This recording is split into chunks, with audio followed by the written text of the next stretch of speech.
नीति बेटा तूने मेरा फोन देखा? वो तो रहा मम्मी। नहीं नहीं वो नहीं, नया वाला। पता नहीं मैंने कहाँ रख दिया। अभी आप थोड़ी देर पहले बाहर से आई थी, कहीं भूल तो नहीं आई? मैं बाहर क्यों गई थी? रुल्ला आंटी क्या? मुझे तो कुछ याद ही नहीं आ रहा है। मम्मी तो ऐसा करते हैं, आपके इस पुराने वाले मोबाइल से आपके नए वाले मोबाइल पे फोन करते हैं। हाँ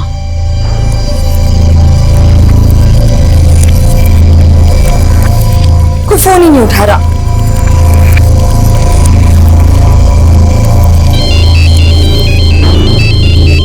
अरे तो मेरे मोबाइल से फोन आ रहा है। हेलो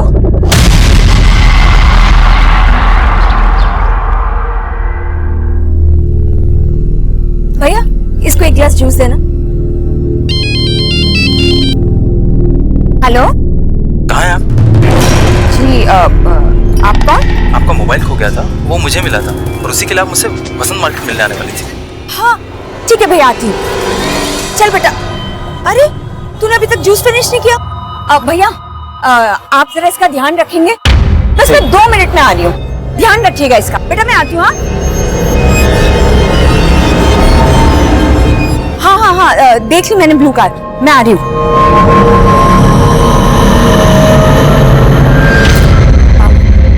भैया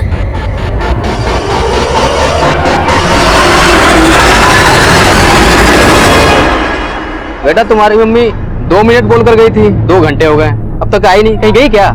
मालूम नहीं, मैं ढूंढ के आऊं। मगर मेरे पैसे? पैसे तो नहीं है मेरे पास।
आइए, ये देखिए सर, कल यहाँ कुछ नहीं था।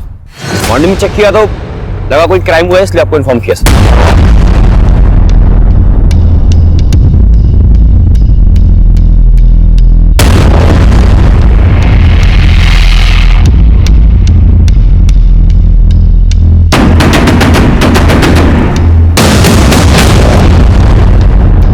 सर किसी फीमेल का कपड़ा लग रहा है, किसी लड़की के फटे हुए कपड़े, खून के धब्बे। शायद किसी लड़की के साथ यहाँ रेप किया गया है और उसके बाद उसका मर्डर। एक काम करो, आसपास का एरिया स्कैन करो, शायद लाश को यहीं कहीं ठिकाने लगाया गया हो।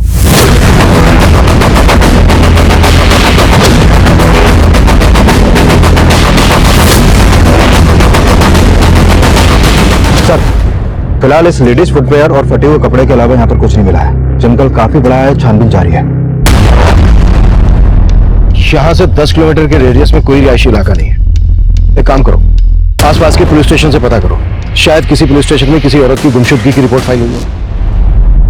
नमस्कार, मैं senior inspector Abhimanyu Jindal, crime petrol Dastak में आप सभी का स्वागत करता हूं।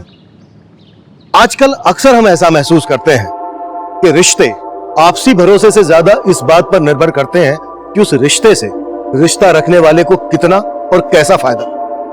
स्वार्थ और लालच से चरमराते रिश्ते कई बार अपराध को दस्तक देते हैं। ये केस भी ऐसे ही रिश्तों के साइड इफेक्ट से जुड़ा था, जिसमें कई बड़े अपराधों की दस्तक थी। तब हमें एक सुनसान जगह पर कई ऐसे सबूत मिले जो किसी लड़की के साथ रेप और मर्डर का अंदेशा दे रहे थे, पर हमें कोई लाश नहीं मिली। तब हमें लग रहा था कि शायद हमारा अंदाजा गलत हो, लेकिन तभी एक और केस हमारे सामने आया।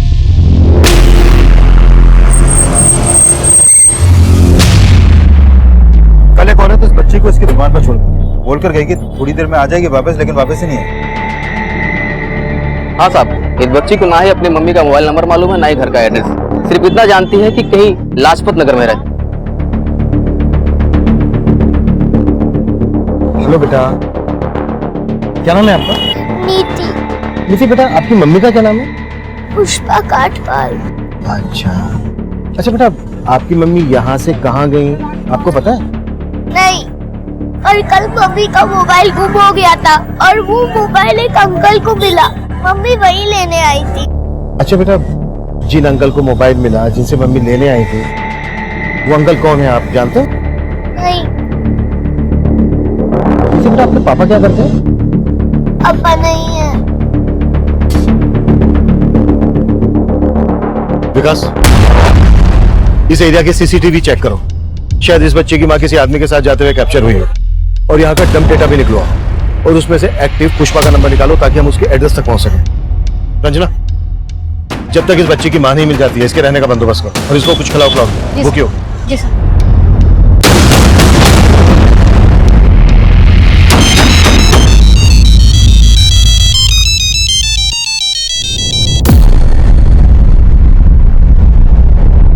सर, नीति ने कंफर्म किया है कि यही पुष्पा कटपाल है, उसकी माँ। फिर उस मार्केट में इस आदमी के साथ एक सीसीटीवी में कैप्चर हुई थी। सर, नीति ने बोला था कि पुष्पा उस मार्केट में किसी आदमी से अपना मोबाइल लेने गई थी, तो हो सकता है आदमी वही हो। लेकिन पुष्पा इस तरह से अपनी बेटी को छोड़कर किसी आदमी के साथ क्यों जाएगी? चक्कर क्या है? सीसीटीवी के इस एंगल में गाड़ी का नंबर नहीं दिख रहा है। पुष्पा का पता लगाने के लिए इस नीली गाड़ी वाले की पहचान करना बहुत जरूरी है। जिस जंगल में खून के धब्बे देखे गए थे, वहां से 1 किलोमीटर दूर एक लड़की की लाश मिली।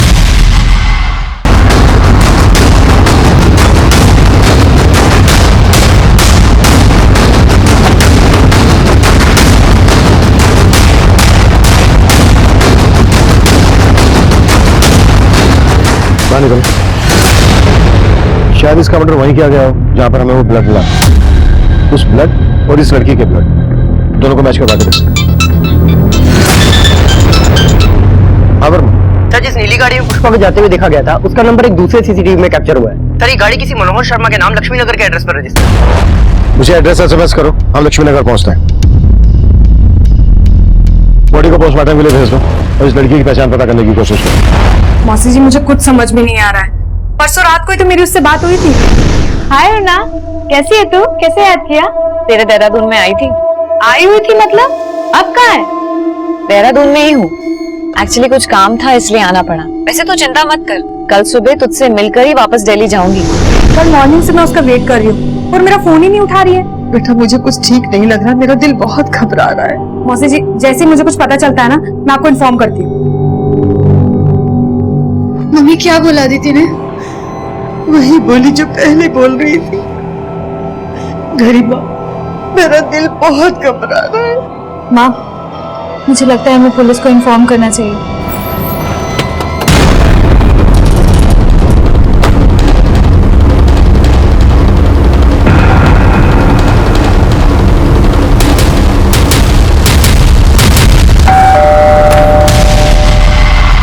मनोहर शर्मा।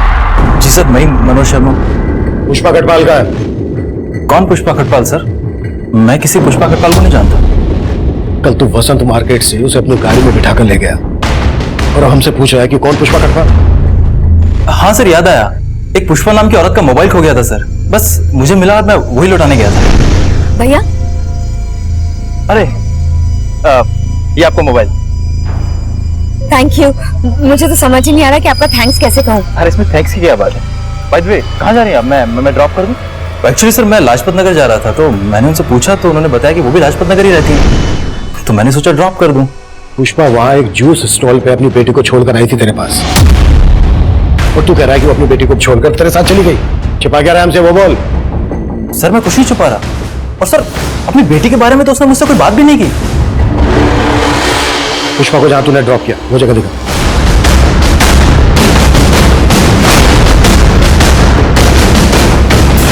सर, यही वो जगह है, ये ड्रॉप किया था मैंने उसे।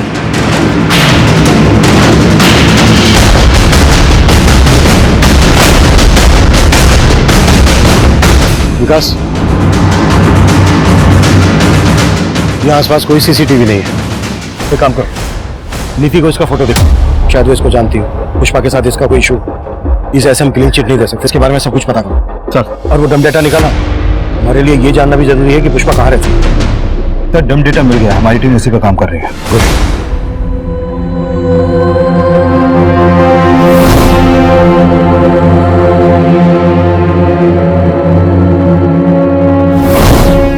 अरे नीति बेटा, आप रो मत। और आपने अपना खाना भी फिनिश नहीं किया। मुझे कुछ नहीं खाना। हाँ लेकिन क्यों नहीं खाना नीति बेटा को? खाना तो पड़ेगा, क्योंकि नीति बेटा की मम्मी वापस आने वाली हैं। सच? बिल्कुल सच। और उन्होंने आपके लिए चॉकलेट भी भेजी है। लेकिन नीति बेटा, हमें एक बात पता चली है, आपकी मम्मी को एक अंकल के साथ देखा गया है। कौन अंकल? ये मनोहर अंकल, आप इन्हें जानती हैं? देखा है कभी इन्हें? नहीं। अच्छा नीति बेटा, एक बात बताओ, कोई ऐसा है जो आपको और आपकी मम्मी को पसंद नहीं करता है, झगड़ा करता रहता है आपसे? हाँ अंकल, कुछ दिन पहले एक अंकल आए थे हमारे घर पे। वो अंकल मम्मी पे बहुत चिल्ला रहे थे, फिर मम्मी ने उन्हें बाहर भेज दिया। कौन थे वो अंकल? मालूम नहीं। अच्छा, क्या कह रहे थे वो आपकी मम्मी से? मालूम नहीं, लेकिन मम्मी उनसे बहुत गुस्सा थी। सर, बहुत ही ब्रूटल डेथ केस है। मुझे ऐसा लगता है कि मर्डर के पहले इसके साथ गैंगरेप हुआ है। कॉज ऑफ डेथ क्या डॉक्टर? बॉडी में काफी एक्सटर्नल इंजरीज हैं, साथ ही इसका प्राइवेट पार्ट बहुत ही बुरी तरीके से इन्फेक्टेड है। हालांकि बाकी की डिटेल्स हमें पोस्टमार्टम रिपोर्ट आने के बाद ही पता चलेंगी। डॉक्टर, जंगल से जो हमें ब्लड ट्रेसेस मिले थे, क्या उसी लड़की के? नहीं सर, वो हमने चेक किया, पर वो इन ब्लड सैंपल के साथ लड़की के ब्लड सैंपल मैच नहीं कर रहे हैं। अगर वो ब्लड इस लड़की का नहीं था तो फिर किसका था?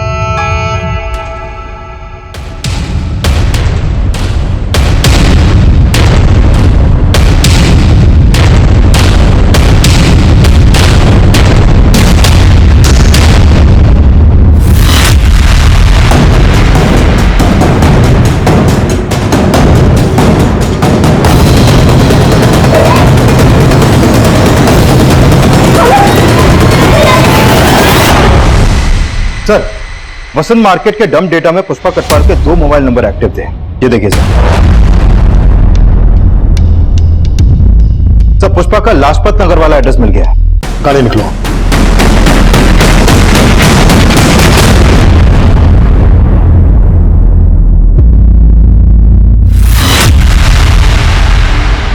सर, पुष्पा और उसकी बेटी नीति यही घर पे रहती है और पिछले 2 दिन से उसके घर में ताला लगा हुआ है। दरअसल नीति परसों हमें वसंत मार्केट में मिली। पुष्पा जिस जूस की दुकान पर उसे छोड़कर गई थी, वहां लौटकर वापस नहीं आई। हे भगवान, वो फिर से नीति को भूल गई। फिर से नीति को भूल गई मतलब? सर, पुष्पा को भूलने की बीमारी है, इसलिए तो वो कोई भी बात ठीक से याद नहीं रख पाती है और इसी वजह से कई बार वो नीति को खो चुकी है। अरे पुष्पा, कैसी हो? हाँ अच्छी हूँ। अच्छा सुनो ना, कल अष्टमी है तो मैं कन्या जी मारी हूँ, तो नीति को प्लीज भेज देना। ठीक है, भेज दूंगी।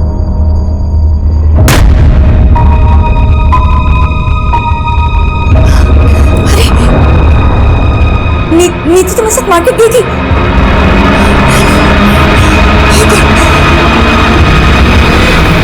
कब से पुष्पा को ये परेशानी? काफी टाइम से। पुष्पा उसका इलाज भी करवा रही है। नीति हमें जिस मार्केट से मिली, उस मार्केट से पुष्पा को इस आदमी के साथ जाते हुए देखा गया था। जानती हो इसे कौन है ये? नहीं सर, इसे मैं नहीं जानती हूँ। पुष्पा का कोई रिश्तेदार? सर, पुष्पा विधवा है, तो उसके फैमिली में ना ससुराल में ना मायके में कोई भी नहीं है। वो बेचारी तो इंश्योरेंस की पॉलिसी दे दे के अपनी बच्ची को पाल रही है। नीति ने हमें बताया था कि पुष्पा का किसी आदमी के साथ झगड़ा हुआ। ऐसे किसी आदमी को जानती हो जिसका पुष्पा के साथ कोई इशू हो? नहीं सर। Thank you. सर, मनोहर ने पुष्पा को जहाँ छोड़ा था वो जगह यहाँ पास में ही है, लेकिन सर इस औरत ने बोला कि पुष्पा को भूलने की बीमारी थी। कहीं ऐसा तो नहीं कि पुष्पा को वाकई में याद नहीं कि वो नीति को जूस की शॉप पे छोड़कर मनोहर के साथ यहाँ पर आई?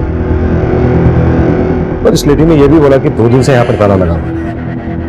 अगर पुष्पा यहाँ पर आई थी तो बस ताला तोड़ दो।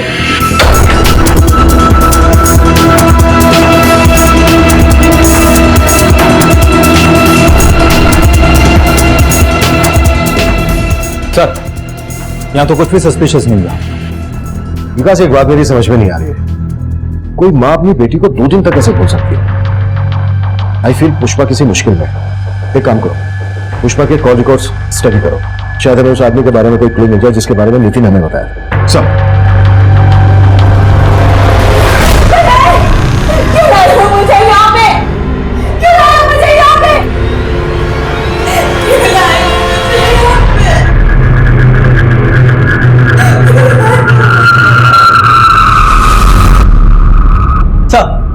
देहरादून के माल रोड पुलिस स्टेशन में करुणा नाम की लड़की की मिसिंग कंप्लेंट फाइल हुई थी।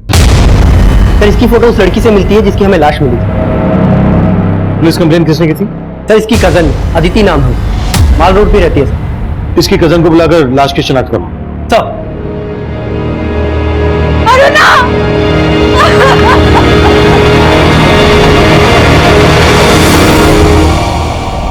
सर, अरुणा दिल्ली में रहती थी।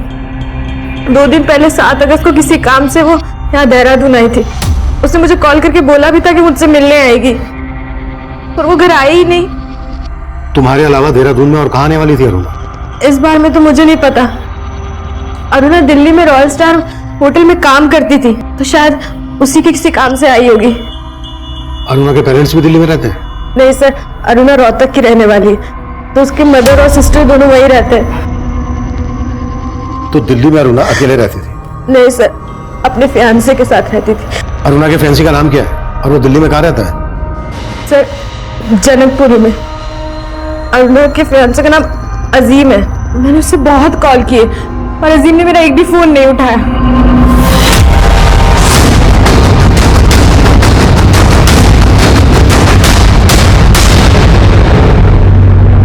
अजीम, यस सर। हमें तुम्हारी फैंसी अरुणा की लाश मिली थी देहरादून में। अरुणा की लाश? हाँ, अरुणा का सिर्फ मर्डर ही नहीं हुआ, उसका गैंग रेप भी हुआ। अरुणा की कजन अदिति 2 दिन से तुम्हें कॉल कर रही है, तुम उसका फोन क्यों नहीं पिक कर रहे हो? तो मैं काफी समय से अरुणा का कॉल अवॉइड कर रहा था। मुझे लगा कि अरुणा ने अदिति के नंबर से कॉल किया, इसीलिए मैंने फोन पिक नहीं किया सर। ऐसा क्या हुआ था तुम दोनों के बीच कि तुम उसका कॉल अवॉइड कर रहे थे? तो 6 महीने पहले मैं और अरुणा एक डिस्क में मिले, हम लोगों में बातचीत होने लगी और धीरे धीरे बहुत स्मार्टली तरीके से अरुणा ने मेरी जिंदगी में जगह बनाने की कोशिश की। फिर हम साथ रहने लगे और धीरे धीरे एक दूसरे के करीब आ गए। और फिर एक दिन। हाँ जी, अरुणा का? आप कौन? अरे हट सामने से। अरुणा, तू मुझे छोड़कर इसके साथ यहाँ मुंह मार रही है? अभी आइए, तू हट जा। ठीक अरुणा, मुझे 2 मिनट का टाइम दे रहा हूँ, अपना सामान पैक करो, मेरे साथ चल। अजीम, मैं सच में तुम्हें सब सच बताने वाली थी पहले, लेकिन मैं जा सकती हूँ। सर, अरुणा उसी दिन यहाँ से चली गई और उसके बाद मैं उससे कभी नहीं मिला। वो आदमी कौन था? क्या वो वाकई में उसका पति था? पता नहीं सर, न इससे पहले कभी उसे देखा था, न उसके बाद कभी उसे देखा। विकास, अरुणा की कजन बोल रही है कि अजीम उसका मंगेतर था और अजीम बोल रहा है कि अरुणा शादीशुदा थी। इस अरुणा की लाइफ में कई एंगल निकलने वाले हैं। लेकिन सर, ताज्जुब की बात तो यह है कि अरुणा जिस रॉयल स्टार होटल में काम करती थी, वहां से उसने 1 महीने पहले ही जॉब छोड़ दी थी। सर, अरुणा हमारे होटल में जॉब करती थी, लेकिन 1 महीना पहले ही उसने जॉब छोड़ दी है। लेकिन उसकी कजिन ने तो बताया था कि वो किसी काम के सिलसिले में देहरादून गई थी। हम क्यों भेजेंगे अपने एम्प्लॉय को बाहर? हो सकता है अरुणा ने कहीं और ज्वाइन किया हो और उनके ही काम से देहरादून गई हो। लेकिन उसने कहाँ ज्वाइन किया इसका पता नहीं चल पाया सर। एक काम करते हैं, रोहतक चलते हैं, अरुणा की मदर से बात करते हैं। रोहतक चलने की तैयारी करो। चल। सर, मैंने पुष्पा के कॉल रिकॉर्ड चेक किए, तो उसका फोन उस शाम लाजपत नगर में बंद हुआ था जिस दिन उसने अपनी बेटी को जूस की शॉप पे छोड़ा था। तो उसके फोन से किसी कैलाश महावत नाम के आदमी से लगातार बात होती रहती थी। ये देखिए सर, उसका लास्ट कॉल भी इसी को था सर। क्या ये वही आदमी है जिसके बारे में हमें नीति ने बताया था? नहीं सर, ये वो आदमी नहीं है। मैंने नीति को इसका फोटो दिखाया था और सर मनोहर के बारे में भी कुछ खास पता नहीं चला। मनोहर पर नजर रखो। और पुष्पा को आखिरी कॉल कैलाश ने किया था, कहाँ रहता है ये? सर, इसकी लाजपत नगर में टूर्स एंड ट्रेवल्स की शॉप है।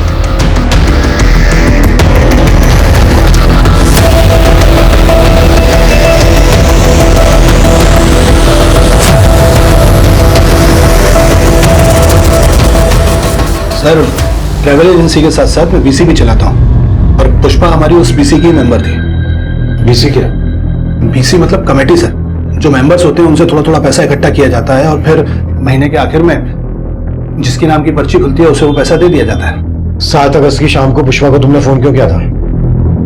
7 सर, उसकी बीसी लगी थी ना इस महीने 5 लाख की, तो सभी मेंबर से पैसा इकट्ठा करके उसे पैसा देने के लिए बुलाया था।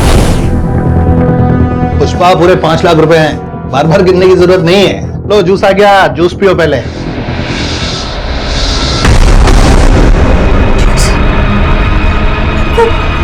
नीति को तो मैं जूस वाली शॉप पे बुलाई। जैसे याद आया तो यहाँ से पैसे लेके तुरंत निकल गई। देखो वो तो वहां पहुंची ही नहीं थी। वो छुपा तो नहीं रहे हो ना हमसे? नहीं सर, मैं छुपाऊंगा क्यों?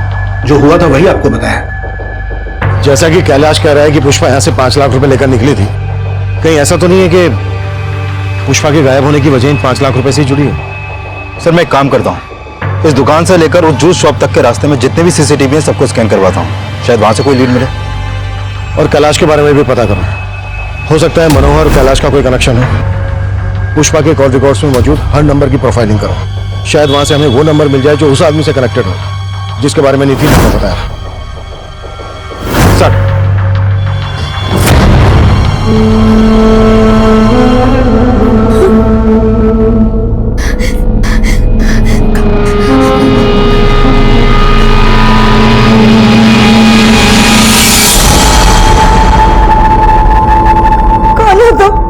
तो तेरी याददाश्त भी चली गई।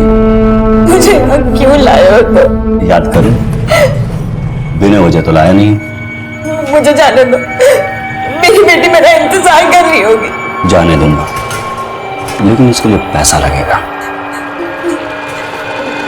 मेरे पास कोई पैसा?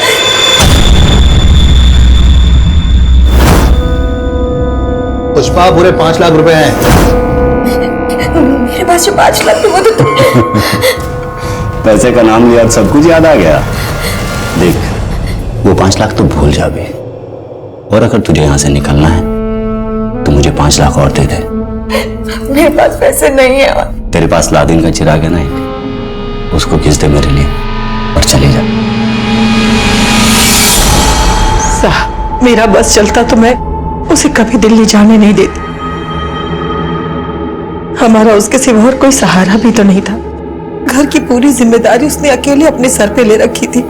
एक ही झटके पे उसने हमें बेसहारा छोड़ दिया। अरुणा दिल्ली में काम क्या कर रही थी? सर दीदी रॉयल स्टार होटल में काम करती थी। होटल से हमें पता चला कि 1 महीना पहले ही उसने वहां से काम छोड़ दिया। नहीं साहब, ऐसा नहीं था। हाँ सर, दीदी ने हमें इसके बारे में कुछ भी नहीं बताया। अच्छा, अरुणा शादीशुदा थी ना? हाँ सर, लेकिन वो अपने पति के साथ नहीं रहती थी। कोई खास वजह? शादी कोई बच्चों का खेल नहीं है, जिंदगी भर का फैसला है। और विवेक तो कुछ कमाता भी नहीं है। माँ जल्दी विवेक की जॉब लगने वाली है, और मैंने भी होटल मैनेजमेंट किया है ना, तो शादी के बाद मैं भी काम करूंगी ना। जैसे ही अरुणा ने विवेक से शादी की, उसे समझ आ गया कि ना तो विवेक उसके लायक है और ना ही उसके घर वाले। जब वो पेट से हुई तो अरुणा, दीदी, क्या विवेक जी ने ये सब किया? क्या हुई मेरी बच्ची? सर उसके बाद दीदी डिप्रेशन में चली गई और उसकी वजह से दीदी का मिसकैरेज हो गया। और ये सब करने के बाद भी उसे तसल्ली नहीं मिली तो बार बार वो यहाँ आके उसे ले जाने की कोशिश करता रहा। अरे छोड़ मेरी बच्ची, छोड़। जब जी चाहा छोड़ दिया, जब जी चाहा लेने चले आए। रोक लूंगा तुम सबको, छोड़ूंगा नहीं। सर मुझे तो विवेक जीजू पे ही शक है। अदिति ने हमें बताया कि दिल्ली में अरुणा किसी अजीम नाम के लड़के से शादी करने वाली थी। अजीम? आप अजीम को नहीं जानते?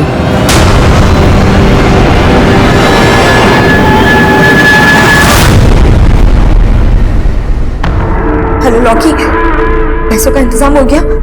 हाँ, इंतजाम हो गए। अब कहाँ है? मैं वहां आ जाता हूँ। मैं नहीं, मैं तुझसे नहीं मिलूंगी। तू एक काम कर, पैसे लेके गोविंद मार्ग पर पहुंच। वहां सोनू नाम का लड़का तुझे फोन करेगा और तुझसे मिलेगा।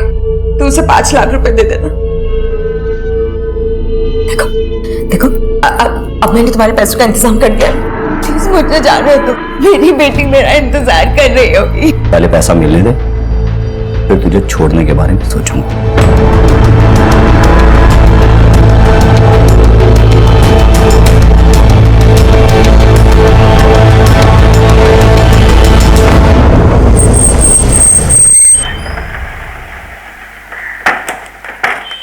सर मैं मानता हूं कि मेरा और अरुणा का रिश्ता नहीं निभ पाया, लेकिन मैंने ऐसा कभी नहीं सोचा था कि अरुणा का अंत इतना बुरा होगा। और इस बुरे अंत के लिए अरुणा के घर वाले तुम्हें जिम्मेदार ठहरा रहे हैं। सर अगर मैं आपसे कहूं कि उसके इस अंत के लिए उसके घर वाले जिम्मेदार हैं, तो क्या आप मुझ पर भरोसा करेंगे? जो भी है तुम साफ साफ बोल दो। विवेक, नाश्ता रेडी है और मैंने लंच भी रेडी कर दिया है। हाँ,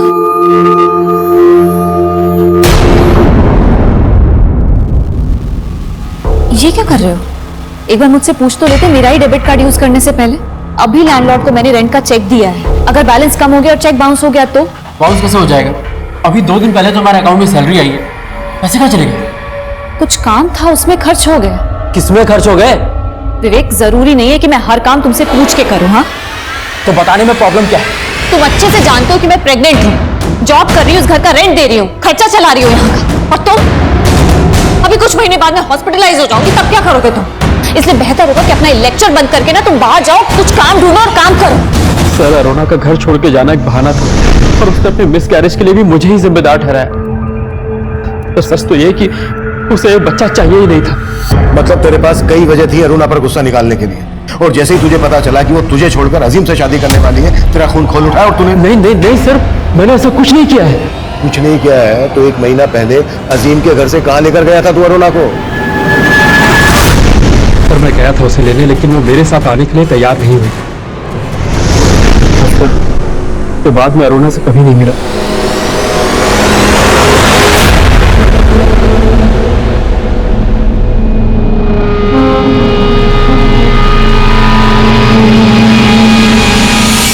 हाँ, पैसा मिल गया। अच्छा, पुष्पा का क्या करना है? पुष्पा तब कहाँ थी इसकी हमें कोई लीड नहीं मिल रही थी, लेकिन पुष्पा के कॉल रिकॉर्ड से उस आदमी के बारे में हमें कुछ पता नहीं चल रहा था। साजिश करने वाला कोई और ही था। वहीं अरुणा के केस में अरुणा का दोस्त अजीम, अरुणा का पति विवेक और होटल रॉयल स्टार का मैनेजर रोहित हमारे प्राइम सस्पेक्ट। अजीम और रोहित दिल्ली में रहते थे, विवेक रोहतक में रहता था, और अरुणा की लाश मिली थी हमें देहरादून में। अरुणा का गैंगरेप किन्होंने किया होगा, उसका मर्डर किस मकसद से किया गया होगा, ये पहली तब हमारे लिए और जटिल बनने वाली थी। सर मैंने अरुणा के कॉल रिकॉर्ड स्टडी किए। उसका फोन 8 अगस्त की दोपहर तक उसी जंगल में एक्टिव था जहां से उसकी लाश मिली। लेकिन सर पोस्टमार्टम रिपोर्ट के हिसाब से तो उसकी मौत 8 अगस्त की सुबह 4 बजे के आसपास ही हो गई थी। हो सकता है उसका मर्डर करने के बाद उसका मोबाइल फोन वहीं पर डंप कर दिया गया हो। लेकिन सर इस पोस्टमार्टम रिपोर्ट में यह भी सामने आया है कि अरुणा का गैंगरेप उसकी मौत से करीब 6 से 7 घंटे पहले हुआ था, और उसकी मौत उसके सर पर लगी चोट से ज्यादा खून बहने की वजह से हुई थी। जंगल में जो हमें ब्लड स्पॉट मिले वो अरुणा के ब्लड से मैच नहीं करते। इससे ये तो साफ है कि अरुणा का मर्डर हुआ नहीं हुआ, कहीं और हुआ होगा। अरुणा की बॉडी को बोरे में भरकर डंप किया गया। इसके लिए हमें यह जानना जरूरी है कि 7 अगस्त को अरुणा दिल्ली से देहरादून क्यों आई होगी। सर अरुणा के कॉल रिकॉर्ड में अदिति के अलावा देहरादून का और कोई नंबर नहीं मिला है। अगर अरुणा बस, ट्रेन या फ्लाइट से दिल्ली से देहरादून आई है तो कोई ना कोई लीड मिल जाएगी। विकास, 6 और 7 अगस्त का फ्लाइट, बस, ट्रेन रिजर्वेशन चेक करो। हो सकता है अरुणा किसी के साथ दिल्ली से देहरादून आई हो।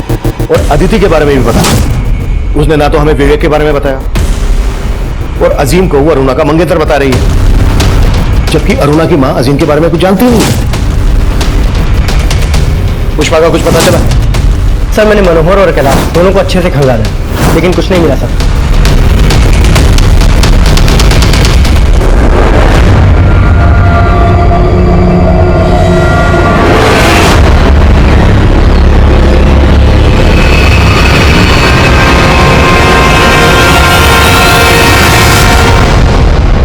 सर ये अरुणा 7 अगस्त की शाम को ट्रेन से देहरादून आई थी, और उस टिकट के PNR नंबर में सिर्फ अरुणा ही अकेली पैसेंजर थी। लेकिन सर उसने ये टिकट दिल्ली के वनराज टूर्स एंड ट्रेवल्स से करवाया था, और उस टूर्स एंड ट्रेवल्स का मालिक ये संदेश नाम का लड़का है। सर इस अरुणा की संदेश से ही फोन पर काफी बातें होती थी। सर अरुणा अक्सर मुझसे टिकट बनवाया करती थी, इसलिए हमारी फोन पर बात हो जाती थी। ऐसे कितने टिकट करवाती थी? जो टेलीफोन करती थी, छुपा तो नहीं रहा ना हमसे? नहीं सर, लेकिन हाँ सर, वो अक्सर दिल्ली से बाहर जाते रहती थी। तो संदेश का कहना सही है। मैंने चेक किया, ये अरुणा मोस्टली हर वीकेंड पे इंडिया के अलग अलग स्टेट में ट्रेन और फ्लाइट से ट्रेवल करती थी। और बात सर, प्रगति रोड के पास वाले जंगल में पुष्पा की लाश मिली। नीति की मां पुष्पा कटवाल का मर्डर हो गया था और तब हम उसके कातिलों से पूरी तरह बेखबर थे। वहीं दूसरी तरफ अरुणा रेप और मर्डर केस में हमारी कोशिश एक चौंका देने वाला घुमाव लेकर आई। सर, हमारे खबरियों ने वनराज टूर्स एंड ट्रेवल्स वाले संदेश की बिल्डिंग लगाई तो पता चला कि संदेश एक पिंप है। वो कई हाई प्रोफाइल लोगों को एस्कॉर्ट प्रोवाइड करता है।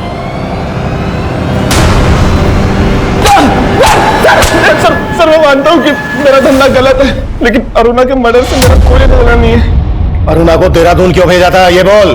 क्योंकि वो मेरे लिए काम करती थी, वो भी एक एस्कॉर्ट थी। अरुणा एक प्रोस्टिट्यूट थी?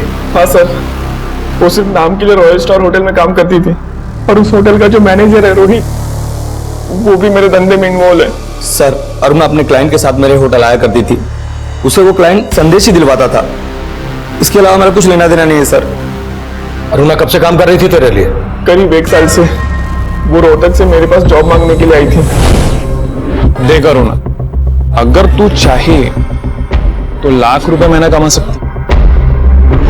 पर कैसे? सर मैंने उसे एस्कॉर्ट बनने का ऑफर दिया था। पहले तो वो चली गई, लेकिन फिर कुछ दिन बाद वापस लौट के आई।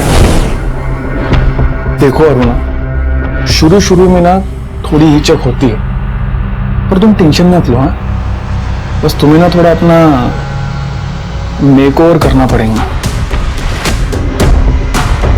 कि मैं उसे दिल्ली के बाहर अपने क्लाइंट्स के पास भेजने लगा। 7 अगस्त को देहरादून तूने अपने किस क्लाइंट के पास भेजा था अरुणा को? सर वो क्लाइंट मेरा नहीं, देहरादून के मेरे एक आदमी का था। तेरे किस आदमी का? कैलाश महावत।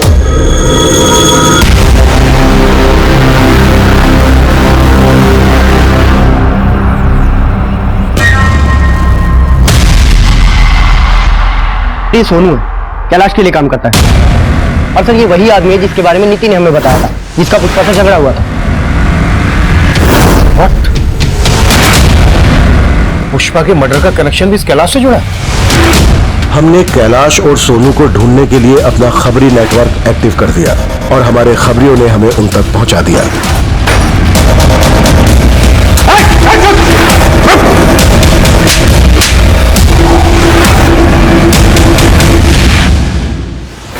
सर, अरुणा के मर्डर में मेरा कोई हाथ नहीं है सर। और पुष्पा से तेरा और सोनू का क्या कनेक्शन है? पुष्पा भी मेरे लिए काम करती थी सर। अच्छा सुन, वो मेरे क्लाइंट को ना अरुणा को फोटो बड़ा पसंद आया है, तो एक काम कर, 5 अगस्त को बुला ले उसे देहरादून, उनकी जंगल पार्टी को रंगीन बनाने के लिए। लेकिन अरुणा की कीमत याद है ना? अब मेरा पहले का 5 लाख भी बकाया है। अरे कौन सा 5 लाख? 3 लाख बकाया था सिर्फ। वो बहुत बड़ी भुलक्कड़ थी सर, हमेशा मेरे पैसे देना भूल जाती थी।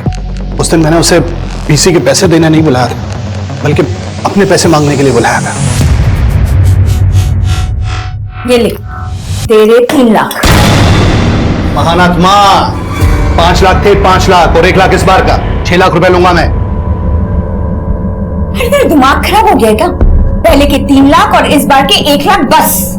मेरा दिमाग खराब है। ये जूस मत दे उसे, जहर दे, जहर। निकल बाहर। सुन, 6 लाख रुपए चाहिए मुझे पूरे, 3 लाख नहीं लूंगा।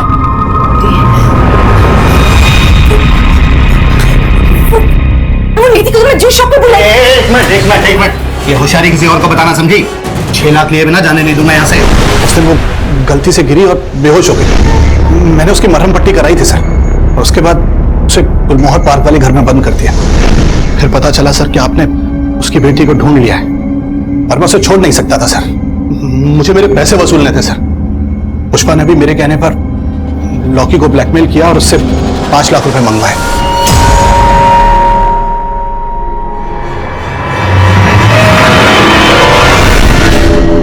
लॉकी कौन है? लॉकी पुष्पा का एक क्लाइंट सर। पुष्पा ने अरुणा को उसके पास भेजा था, और हमें पूरा यकीन था सर उसका मर्डर, गैंग रेप वगैरह सब लॉकी ने किया था।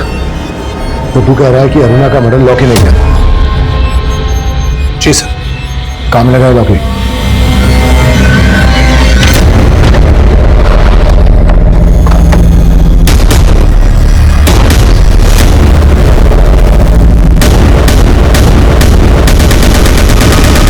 सर लॉकी का घर भी बंद है और फोन भी है। इस लॉकी की कुंडली निकालो, इसके हर रिश्तेदार दोस्त सबसे मिलो, कैसे भी करके लॉकी मुझे अंदर चाहिए, वो भी जल्दी। सर आपका अंदाजा सही हो सकता है कि अरुणा की माँ को उसके प्रोस्टिट्यूशन के काम के बारे में मालूम था, क्योंकि सर 3 महीने पहले तक अरुणा का रोहतक वाला घर गिरवी था और अरुणा ने 10 लाख रुपए देकर वो घर छुड़वाया था। और सर ये संदेश भी रोहतक का ही रहने वाला है। और सर अरुणा के आस पड़ोस के लोगों को भी शक है कि अरुणा प्रोस्टिट्यूशन के काम से जुड़ी हुई थी। आप ही ने अरुणा को दिल्ली संदेश से मिलने के लिए भेजा था और संदेश भी यही रोहतक का रहने वाला है।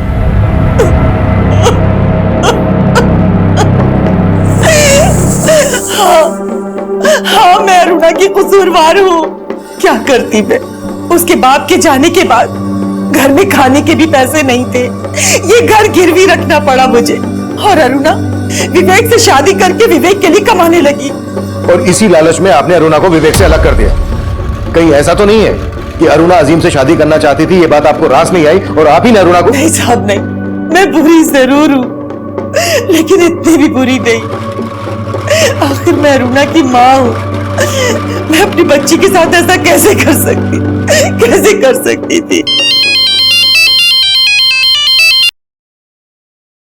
हाँ विकास, तो मैंने लोकेश उर्फ लॉकी के कॉल रिकॉर्ड स्टडी किए, उसमें अरुणा के पति विवेक का नंबर मिला है।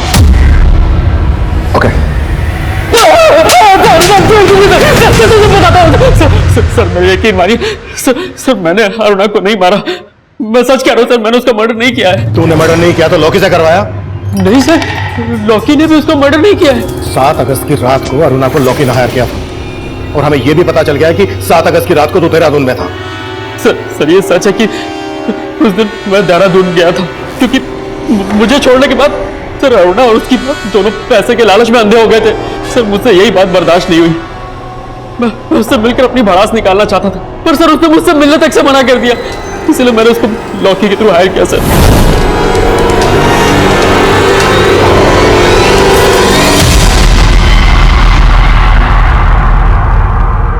क्यों चौंक गई? पर मुझे तो छोड़ चुकी है तू, मेरी बीवी तो रही नहीं, प्रोस्टिट्यूट है ना। और आज हम सब तेरे कस्टमर्स। क्या बना दिया है तुझे? विवेक मैं जानती हूँ मेरे पास तुम्हारे किसी भी सवाल का कोई जवाब नहीं है। चलो रे, हो गई हमारी बातचीत। जो काम करने आए हो ना, वो काम करो। विवेक तुम ये क्या? और सर अरुणा ने मेरे फ्रेंड को इंजर्ड कर दिया था। सर मैं सच कह रहा हूँ सर, मैंने अरुणा को नहीं मारा। तू ऐसे नहीं बोलेगा ना? बोल, लॉकी और बाकी के दोस्त कहां हैं तेरे?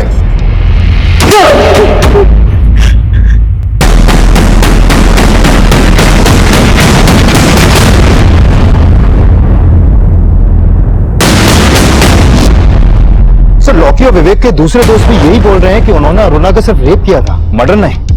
पोस्टमार्टम रिपोर्ट से भी यही सामने आया है कि अरुणा का मर्डर उसके गैंग रेप से लगभग 6-7 घंटे के बाद हुआ। अगर उन्होंने ही मर्डर किया है तो इतनी देर तक रुके क्यों? हो सकता है विवेक सही बोल रहा हो, उन्होंने वास्तव में अरुणा को जंगल में छोड़ दिया हो। एक काम करो, फिर से पूछताछ करो। हाँ सर, उस रात इस लड़की को देखा था मैंने ऑटो स्टैंड के पास, काफी बुरे हालत में थे।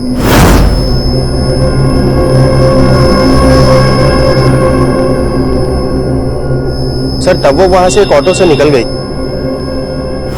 हाँ साहब, उस रात ये लड़की मेरे ऑटो में बैठी थी, उसके साथ कुछ तो गलत हुआ है साहब, उसकी हालत ठीक नहीं थी।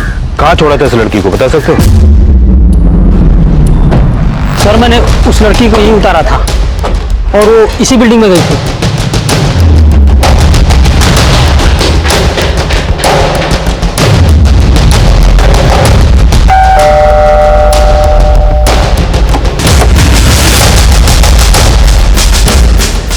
सर मैं मानती हूँ अरुणा यहाँ आई थी, पर मैंने उसे नहीं मारा। तो फिर किसने मारा?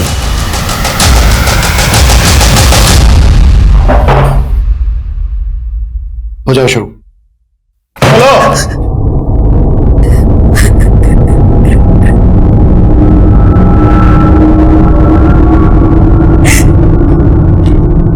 सर, मुझे अरुणा दीदी से नफरत हो गई थी।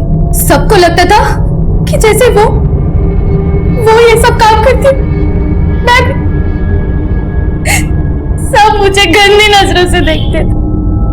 मुझसे ये जिल्लत भरी जिंदगी बर्दाश्त नहीं होती थी। लेकिन तब मुझे मालूम नहीं था कि अरुणा दीदी ये सब माँ के कहने पे करती। मुझे और आदित्य को पहले से ही मालूम था कि वो देहरादून आने वाली है, इसीलिए मैं वहां गई थी।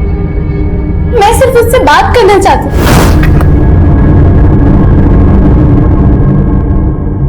अरुणा,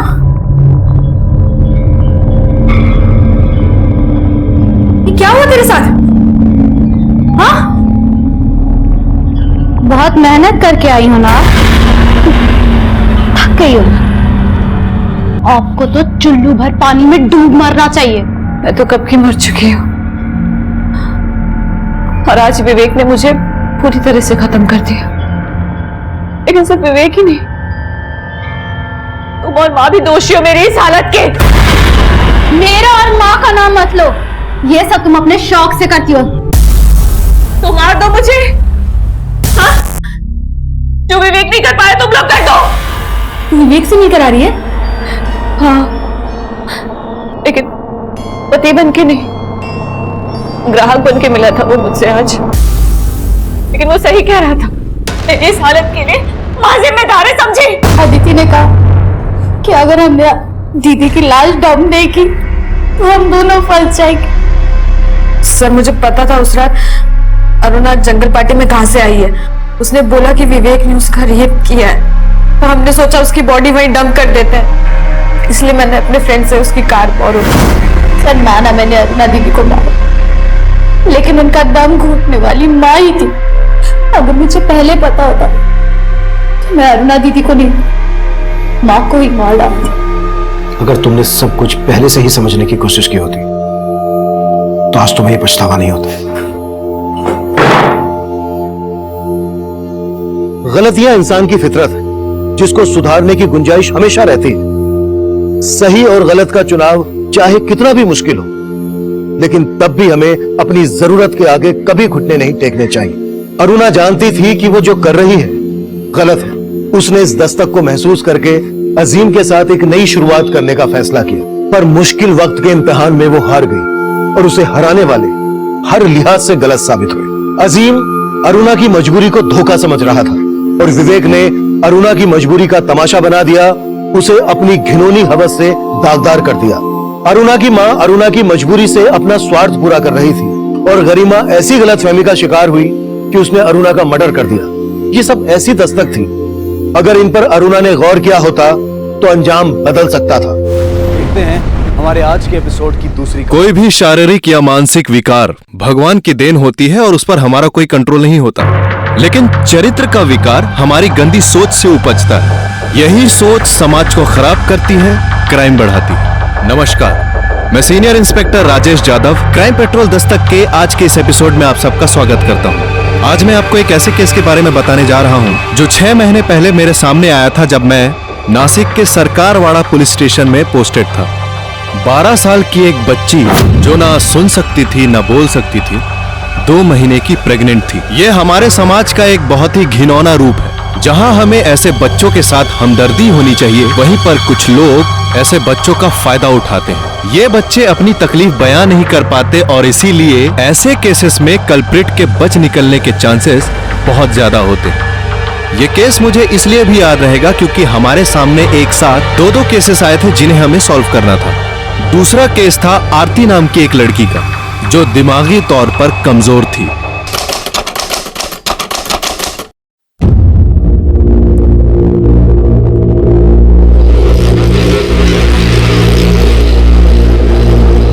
बेटा, बहू तेरा इंतजार कर रही है। अपनी जिंदगी की नई शुरुआत कर, जा अंदर।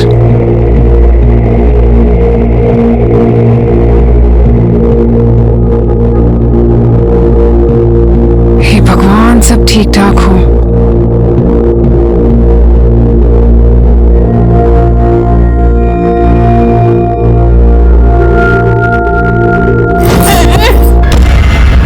ये अच्छा नहीं है, अंधेरा ही अंधेरा और डर भी लग रहा है।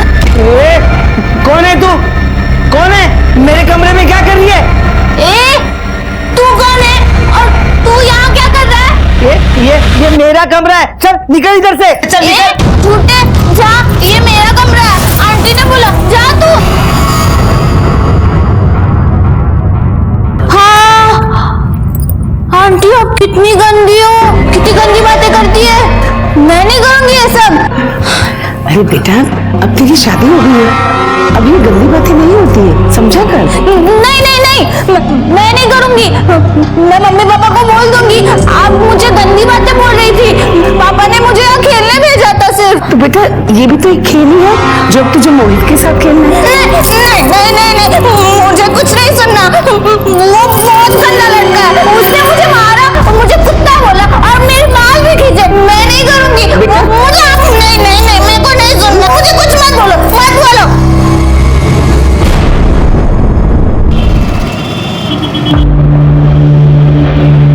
देखिए आपकी बेटी पेट से है। क्या? 2 महीने का गर्भ है।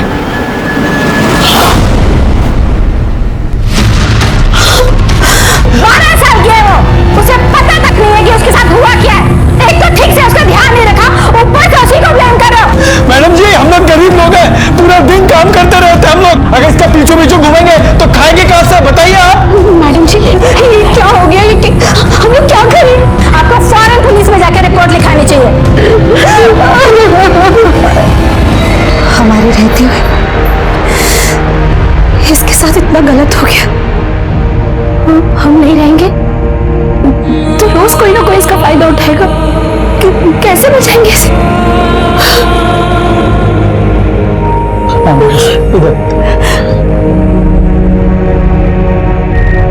मुझसे काम में मार देते इसे, खत्म कर देते। बेटी है वो, ऐसे कैसे बोल रही मार देते? मेरी भी बेटी है, फिक्र है मुझे इसकी। अरे मैं समझ नहीं पा रहा हूँ कि क्या करूँ इसके साथ।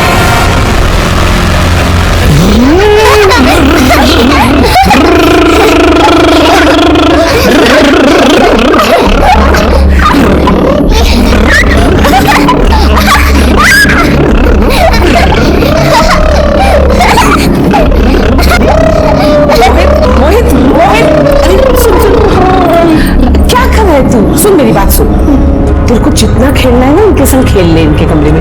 मैं आके ये भी नहीं बोलूंगी कि सो जा मोहित सो जा।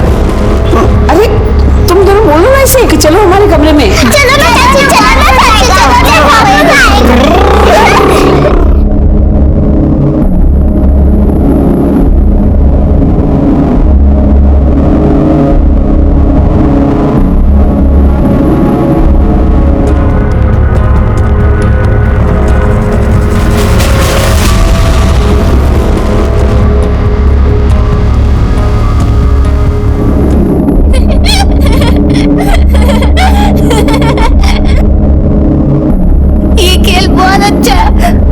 मुझे बहुत मजा आता है।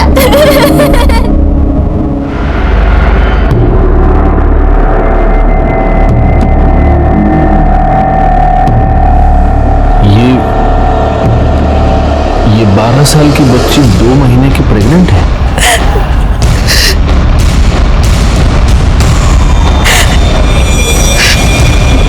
मुझे एक बात बताइए, इसका डेली रूटीन क्या है? ये कहाँ आती जाती है? साहिब सुबह अपने गूंगे बहरे बच्चों के साथ स्कूल जाती है और दिन में घर के आसपास ही खेलती है और कभी कभी मेरे साथ बाजार जाती है सब्जी लेने के लिए।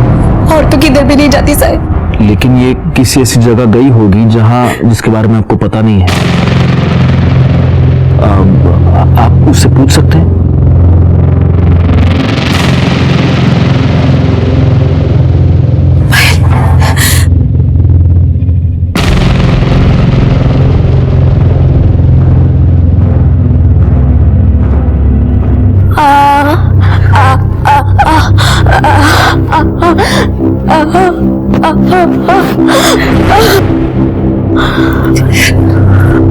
साहिब बोल रही है किधर घर बनने का काम चालू है, उधर ही गई थी।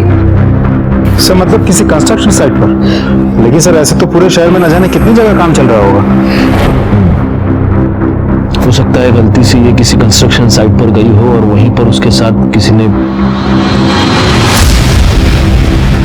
बोरे भाई एक काम करो, बच्ची को अपने साथ ले जाओ और आसपास की जितनी भी कंस्ट्रक्शन साइट्स हैं सब पर चेक करो। हो सकता है ये कल्प्रिट को पहचान ले। Yes sir. और आप प्लीज जितनी जल्दी हो सके इसका अबॉर्शन करवा लीजिए, क्योंकि जितने दिन बीतते जाएंगे कॉम्प्लिकेशन और बढ़ेगी, बच्चे की जान को भी खतरा हो सकता है। ठीक है सर।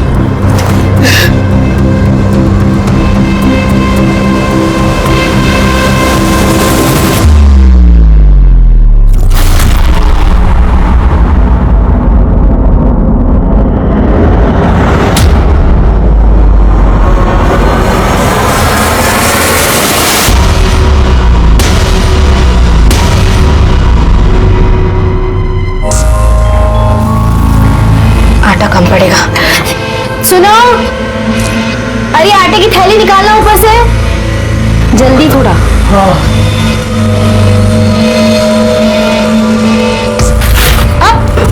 क्या पूरा आटा गिरा? पानी।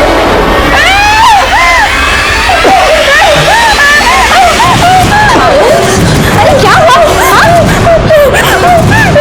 अरे बाबा उसने वो आटा गिरा ना, भूल से सा दिख रहा है, इसके लिए वो डर गई। वो तेरा बाबा कुछ नहीं, कुछ नहीं।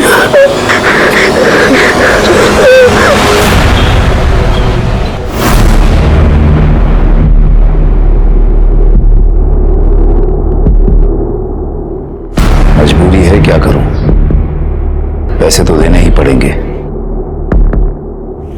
इतना मुझे भी मालूम है कि जो हो रहा है वो गलत हो रहा है। सही गलत क्या होता है भाऊ, सिर्फ काम होने से मतलब है। वैसे भी खानदान का वारिस पाने के लिए ये रकम बहुत कम है। चलता हूं।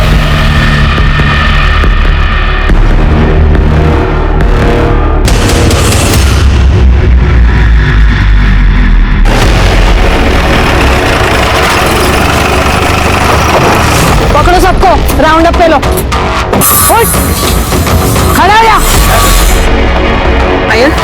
पायल ये था, देख इसमें से कोई था क्या? देख डरना मत, बता दे।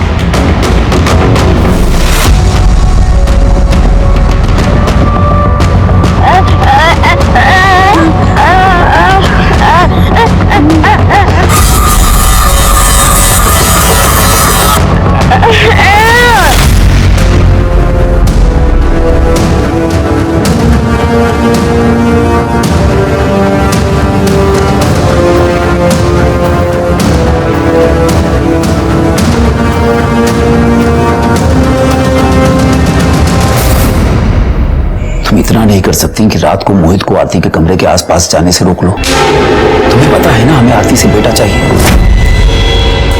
और अगर उसे बेटी हुई तो? कैसी बातें कर रही हो बहू, देखना इस वक्त बेटी नहीं बेटा ही होगा। और अगर इस बार भी बेटी हुई ना तो मैं अपने हाथों से उसका गला घोंट दूंगा। देखना सब कुछ अगर ठीक ठाक चलता रहा तो इस घर को बहुत जल्द एक वारिस मिलेगा। मेरे फायदे की बात हो रही है क्या?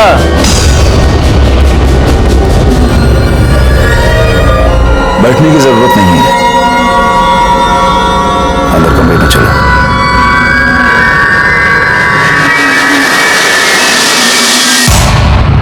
आजा पायल, चल कुछ नहीं होगा, आजा बैठ जा बेटा आराम से। क्या स्टेटस है अभी? कुछ नहीं सर, हमने कम से कम 50 साइट चेक किए, हर साइट के हर एक आदमी को इस बच्ची को दिखाया। सर ये किसी को नहीं पहचान रही है। ये क्या बोलना चाहती है, क्या समझाना चाहती है, हम कुछ नहीं समझ पा रहे। ये सावंत काजला कौन है? सर दाढ़ी मजदूर है, 7 दिन पहले ही काम पे आया, रोज दारू पी के दंगा करता है सर। आज इसने हद ही कर दी, एक आदमी का सर फोड़ दिया। काय रे तुला?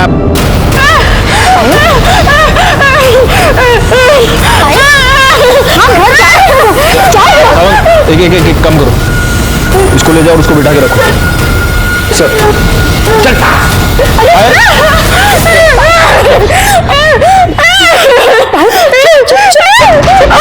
गायकवाड़, कहीं यही तो वो नहीं है जिसने लेकिन सर सावंत ने तो कहा कि 7 दिन पहले इसने काम ज्वाइन किया।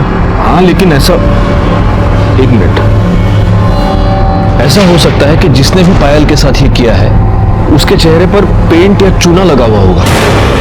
हो सकता है सर, और शायद इसी वजह से मजदूर को नॉर्मल हालत में देख के बच्ची पहचान नहीं पा रही होगी। क्या हुआ? एडी हो गई क्या तू?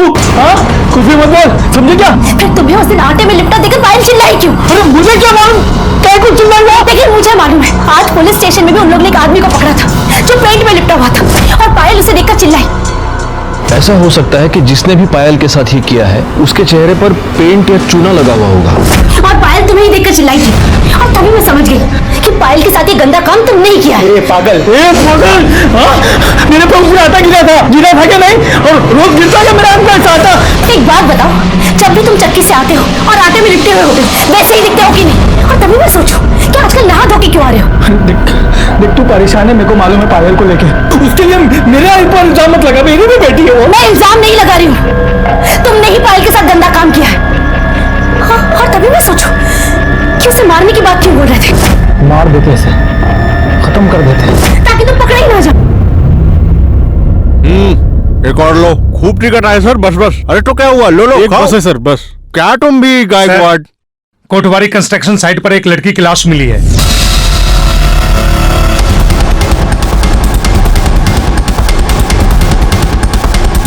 सर डिस्प्यूट की वजह से ये साइट 4 महीने से बंद पड़ी। और किसने किया था, पता लिया?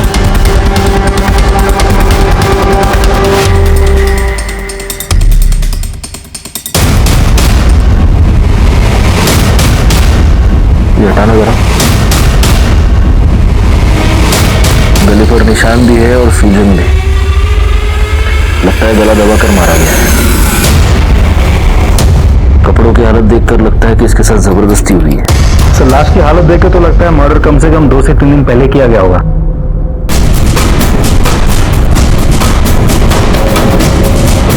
सर आधी खाई हुई चॉकलेट, इतनी बड़ी लड़की चॉकलेट की लालच में यहाँ तक आ गई। लालच में नहीं आई होगी, नहीं हो सकता है इसका कोई बॉयफ्रेंड हो जो इसे यहाँ पर ले आया और उसने चॉकलेट खिलाई हो उसको। ये सुनसान जगह देखकर इस पर जबरदस्ती की और फिर उसे मार दिया। एक काम करो, बॉडी पोस्टमार्टम के लिए भेज दो, फॉरेंसिक को फोन करो और इसकी तस्वीर आसपास के सारे पुलिस स्टेशन में सर्कुलेट करो। देखो इसकी कोई मिसिंग कंप्लेंट फाइल हुई है क्या। सावंत मोड़ जरा पुराना साइट छान मारा, देखो कुछ मिलता है क्या, आई कार्ड वाई कार्ड। और गायकवाड़ फॉरेंसिक वालों को फोन करो, उनको बोलो कोई सीनियर बंदा भेजे, बहुत सारे फिंगरप्रिंट्स मिलेंगे यहाँ पर। जी सर। सर कंस्ट्रक्शन साइट पे हमें जिस लड़की की डेड बॉडी मिली थी उसका नाम है आरती ठाकुर। सर 3 दिन पहले गंगापुर पुलिस स्टेशन में उसकी मिसिंग कंप्लेंट दर्ज हुई थी। किसने की थी कंप्लेंट? सर लड़की के पिता जगमोहन लाल ने। हमने बॉडी आइडेंटिफिकेशन के लिए उनको थाने बुलाया है। सर आरती की postmortem report. Sir postmortem report के मुताबिक आरती की मौत 2 सितंबर को दोपहर 2 से 4 के बीच गला घोटने की वजह से हुई थी। बॉडी पे खरोच का निशाने और चूने के ट्रेसेस भी हैं। सर मरने से पहले उसने चॉकलेट खाई थी और वो 2 महीने की प्रेग्नेंट थी। लेकिन सर पोस्टमार्टम रिपोर्ट के मुताबिक आरती ठाकुर के साथ मरने से पहले सेक्सुअल एब्यूज ऐसा कुछ नहीं किया गया था। कहीं इस आरती ठाकुर और पायल के केस में कोई कनेक्शन तो नहीं है? क्योंकि देखो ना, दोनों केसेस में बहुत सारी सिमिलैरिटीज हैं। कंस्ट्रक्शन साइट, चूना, जबरदस्ती। हो सकता है सर, क्योंकि पायल बच्ची है तो शायद उसने पायल को ओवरपावर किया और उसके साथ रेप किया। अब कोशिश उसने आरती के साथ भी की होगी, आरती ने रिएक्ट किया होगा, चिल्लाई चीखी तो कुछ कर नहीं पाया और गुस्से में आकर आरती को मार दिया होगा। वैसे पायल के केस का क्या स्टेटस है?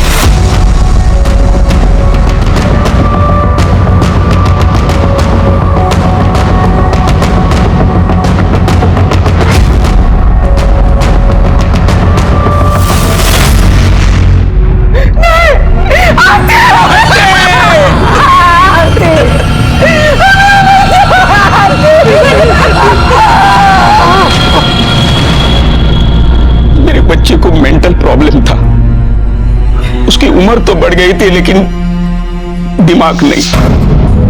इकलौती इकलौती बच्ची थी हमारी, बड़े प्यार से पाला था उसे, कभी बोझ नहीं समझा हमने। हमें पता था कि सारी उम्र हमें उसकी देखभाल करनी है, क्योंकि बाकी सारी लड़कियों की जैसी उसकी शादी कभी नहीं हो सकती थी। लेकिन अचानक एक दिन सामने से उसके लिए रिश्ता आया। देखिए, आपकी बेटी आरती हमारे बेटे मोहित के लिए एकदम परफेक्ट मैच है।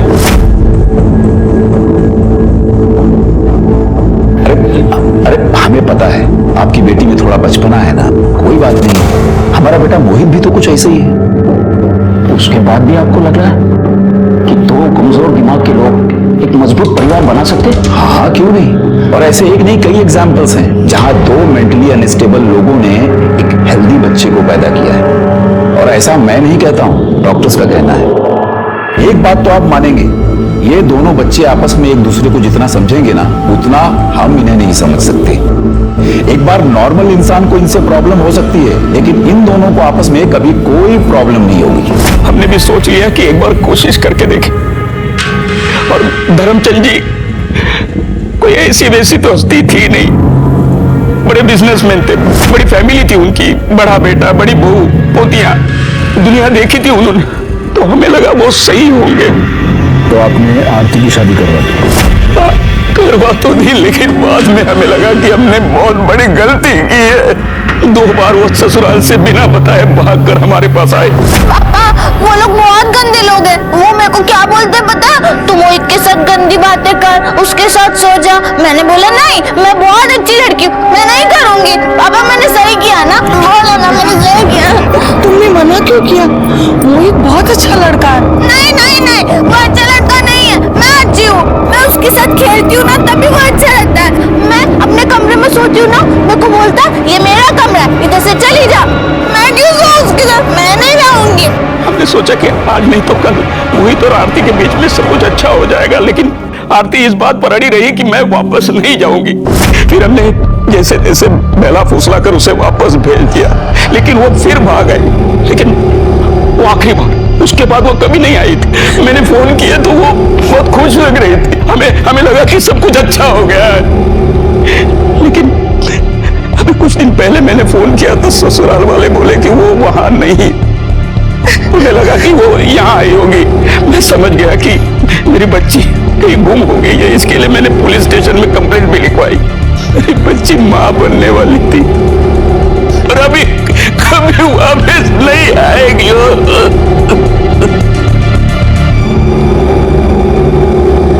देखो, तुम लोगों में से कोई भी इस लड़की को जानता है तो अब भी बता दो, बाद में मौका नहीं दूंगी। आखिरी मौका दे रही हूं। मैडम, हमें मालूम नहीं। मैडम, मेरी बच्ची को रो रो के बुरा हाल, क्या करूं कुछ समझ में नहीं आ रहा।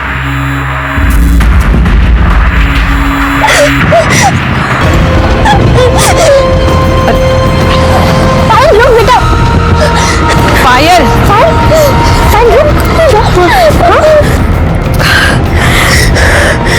मैडम, पायल बहुत परेशान हो गई है, मैं उसे घर ले जाकर थोड़ा आराम करने देती हूँ। देखिए, आप उसको लेके जा सकते हैं, लेकिन उससे पहले इसे पुलिस स्टेशन चलना पड़ेगा। तो क्या रोज रोज का नाटक लगा रखा है? मेरी बच्ची के साथ गलत हुआ है, जिसने गलत किया उसे तो आप लोग पकड़ नहीं रहे, लेकिन हम लोग को रोज रोज हाजिरी लगानी पड़ रही है। देखिए, ये प्रोसीजर चल पाए, आज इनका नाटक खत्म कर ही देते हैं। साहब, बहुत हुआ साहब, हमें और जांच नहीं करवानी, हमें अपना केस वापस लेना है। केस वापस लेना है? हाँ साहब। हम उस आदमी को ढूंढने की कोशिश कर रहे हैं जिसने आपकी बच्ची के साथ। मेरी पायल अभी बहुत छोटी और उसे ऐसे गली गली घुमाना नहीं होगा सर। देखिए, हमें ये करना पड़ रहा है क्योंकि हम उसे ढूंढने की कोशिश कर रहे हैं। क्या आप ये नहीं चाहते कि उसे सजा हो? साहब, क्या फर्क पड़ जाएगा साहब, वो पकड़ा जाए, उसे सजा मिले ना मिले साहब। पहले भी साहब इसकी शादी नहीं होने वाली थी, अब तो इतनी बदनामी हो गई है कि अब तो हो ही नहीं सकती ना उसकी शादी साहब।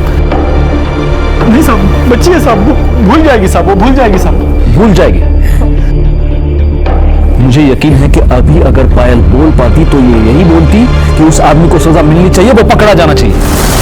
क्या तुम चाहती हो कि वो आदमी ऐसे खुला घूमता रहे और पायल जैसी बच्चियों को अपना टारगेट बनाता रहे? देखो, मैं तुम्हारी तकलीफ समझता हूं, लेकिन मैं रिक्वेस्ट रिक्वेस्ट करता हूं, प्लीज प्लीज हमें थोड़ा सा टाइम और दीजिए प्लीज। हम उसे जरूर पकड़ लेंगे। ठीक है सर।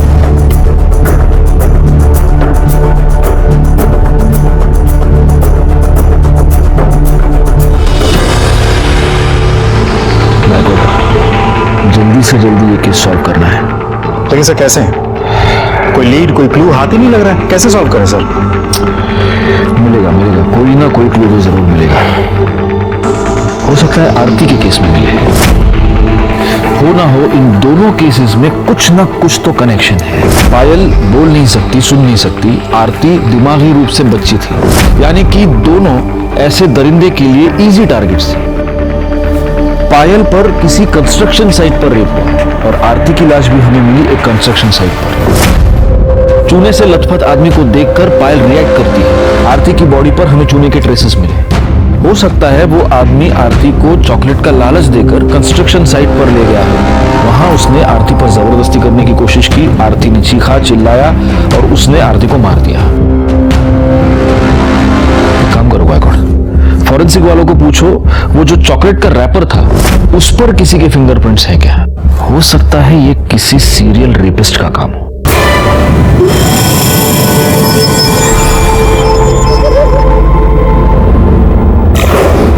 आपको ऐसे नहीं लगता कि आपके बेटे का घर बसाने की आपकी इच्छा नहीं आरती की जान ले ली? क्योंकि अगर आप मोहित और आरती की शादी नहीं करवाते तो आज आरती अपने माँ बाप के घर में होती, जिंदा होती, खुश होती।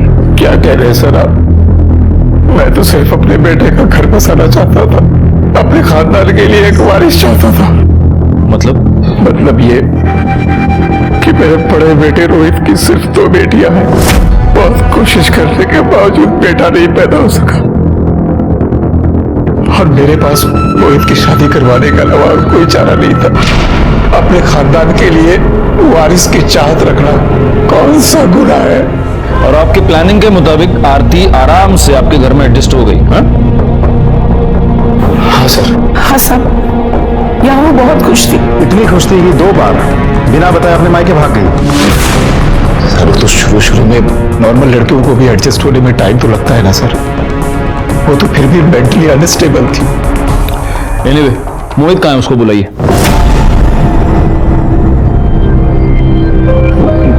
वो तो नहीं है सर। नहीं है मतलब? कहाँ गया?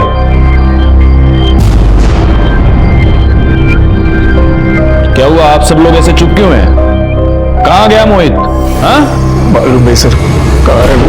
मतलब सब वो जब से आरती गई है वो एकदम उदास हो गया था। घर में, बाहर, मोहल्ले में, हर जगह आरती घर से निकल गया और लौट कर नहीं आया। तो आप लोगों ने उसकी मिसिंग कंप्लेंट फाइल की है? हाँ सर। बड़े कमाल के लोग हैं। बेटा गायब हो गया तो उसकी मिसिंग कंप्लेंट फाइल कर दी, और जब बहू गायब हुई तो कोई कंप्लेंट फाइल नहीं की। पायल रेप केस डेड एंड पर पहुंच चुका था और आरती के केस में भी हमारे हाथ कुछ नहीं लग रहा था। जहां पर आरती की डेड बॉडी मिली थी वहां पर कोई सबूत, कोई गवाह नहीं था। और जहां पर पायल रहती थी उसके पास वाली कंस्ट्रक्शन साइट पर 50 से 60 मजदूर काम करते थे। उन सबके डिटेल्स निकालने का काम बहुत ही मुश्किल था, लेकिन फिर भी हमने उम्मीद नहीं छोड़ी थी। दूसरी तरफ मोहित का अचानक से गायब होना खटक रहा था, लेकिन चूंकि उसकी मिसिंग कंप्लेंट फाइल हो चुकी थी हम उसकी भी तलाश कर रहे थे। और तभी किस्मत ने हमारा साथ दिया और हमारे हाथ एक ब्रेक थ्रू लगा।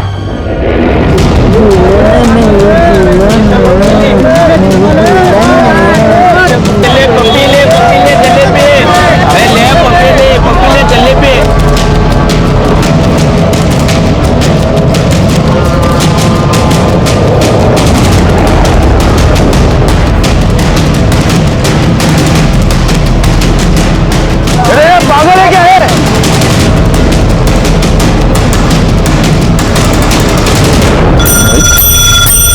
मोहित मोहित हे मोहित, ये गायकवाड़ अंकल है ना, इन्होंने तुम्हें पहचान लिया। नहीं तो ये सावंत काका ये तो तुमको जेल में डाल देते। ये गायकवाड़ अंकल ने पहचान लिया कि ये तो मोहित है, अपनी आरती का हस्बैंड। आरती आरती दुल्हन, आरती दुल्हन। तो मुझे बताओ, आरती अच्छी लगती थी तुमको? हाँ अच्छी लगती थी, पर दिन में, रात में नहीं। क्यों? रात में क्यों नहीं? क्योंकि उसने मेरा कमरा ले लिया था, तो मम्मी बोली तू निशा और विधि के साथ सो जा। तू एक काम कर, तू विधि और निशा के कमरे में आज जाके सो जा।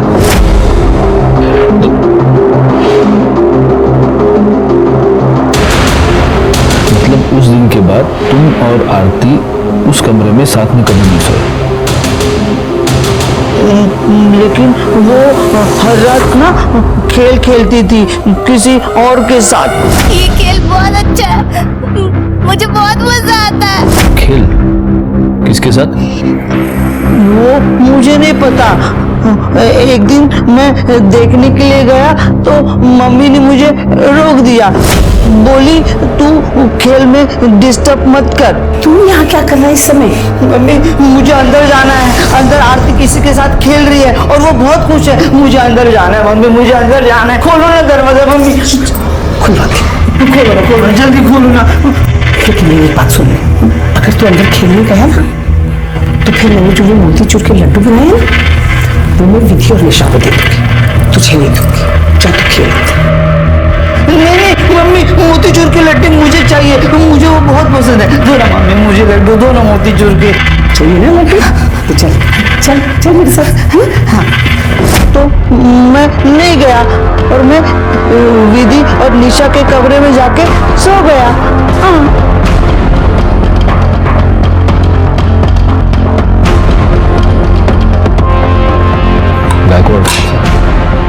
खेल, समझ रहे हो गायकवाड़? मतलब इस खेल के नाम पर धर्मचंद की फैमिली में कोई क्राइम हो रहा था और अब पूरी की पूरी फैमिली हमसे ये छुपाने की कोशिश कर रही है।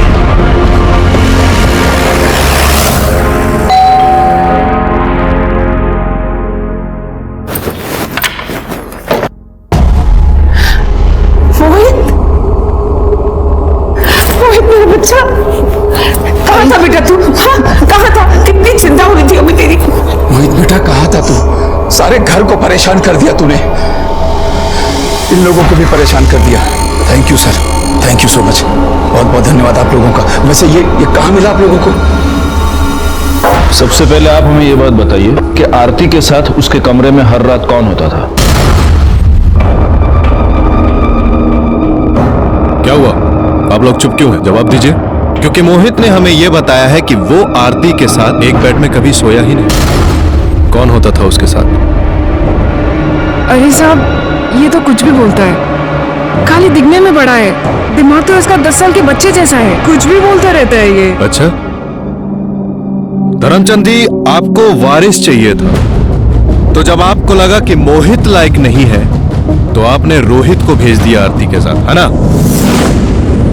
सर अगर रोहित किसी लायक होता ना तो मुझे मोहित की शादी करवानी ही नहीं पड़ती। डॉक्टर ने साफ कह दिया था कि लड़का पैदा करना इसके बस की बात ही नहीं है। तो आपका मतलब मोहित झूठ बोल रहा है? सर अपने बचपने की वजह से ये कुछ भी बोल रहा है। सच तो ये है कि आरती के कमरे में यही सोता था उसके साथ। डीएनए टेस्ट के बाद तो ये पता चल ही जाएगा कि आरती के गर्भ में जो बच्चा था वो किसका था। गायकवाड़ तब तक एक काम करो, इन सबके फोन नंबर्स ले लो और जब तक ये केस सॉल्व नहीं होता आप में से कोई भी ये शहर छोड़कर जा नहीं सकता।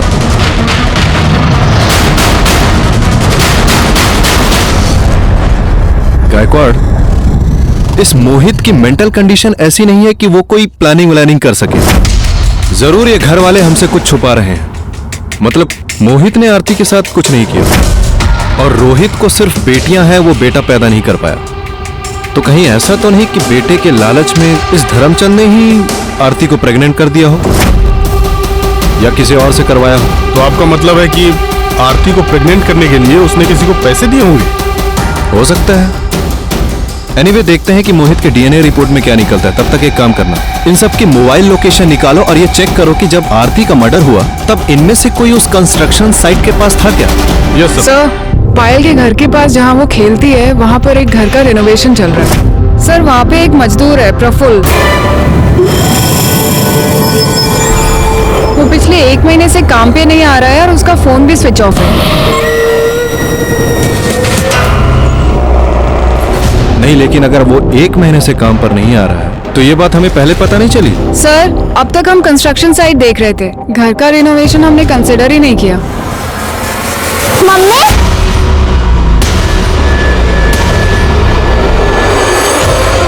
सर और अमरावती के एक गांव में उसकी बीवी रहती है, वहाँ पे वो लगातार फोन करते रहता है। पीसीओ से? यस सर, पीसीओ का लोकेशन ओमेगा मॉल दिखा रहा है और हमारी टीम वहाँ पे सिविल में है। सर जैसे ही कोई प्रफुल्ल की बीवी का नंबर डायल करेगा हम उसे पकड़ लेंगे।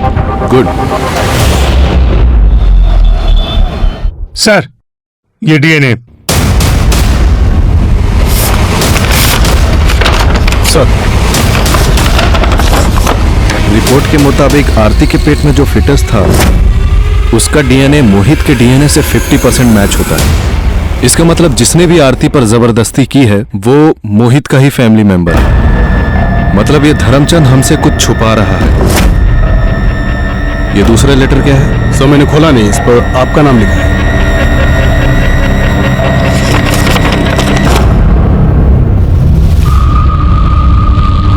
गायकवाड़ सब सबसे पहले तो हमें इसे चलकर मिलना होगा।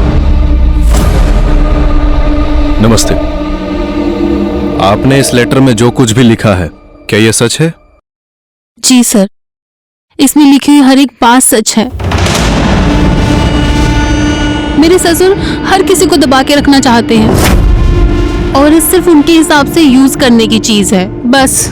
फिर चाहे वो घर का वारिस ही पैदा करना क्यों ना हो। जब मेरी 2 बेटियां हुई तो उन्होंने मुझे और मेरे पति को बहुत गालियां दी और हमें फोर्स किया बेटा पैदा करने के लिए। लेकिन जब मैं प्रेग्नेंट नहीं हो पाई तो अरे रोहित तुम इतनी आप इस वक्त मेरे कमरे में? आना पड़ा क्योंकि अब ये काम मुझे ही करना होगा। पहले भी 2 बेटे पैदा कर चुका हूँ, इस घर का वारिस भी मुझे ही पैदा करना होगा। आप ये नहीं कर सकते। बात को समझने की कोशिश करो। मुझे अपने परिवार के लिए वारिस चाहिए और वो देना तुम्हारी जिम्मेदारी है। मुझे वारिस चाहिए। मेरी बात को समझिए। मुझे वारिस चाहिए। तो आपके पति ने कभी इस पर ऑब्जेक्शन नहीं लिया?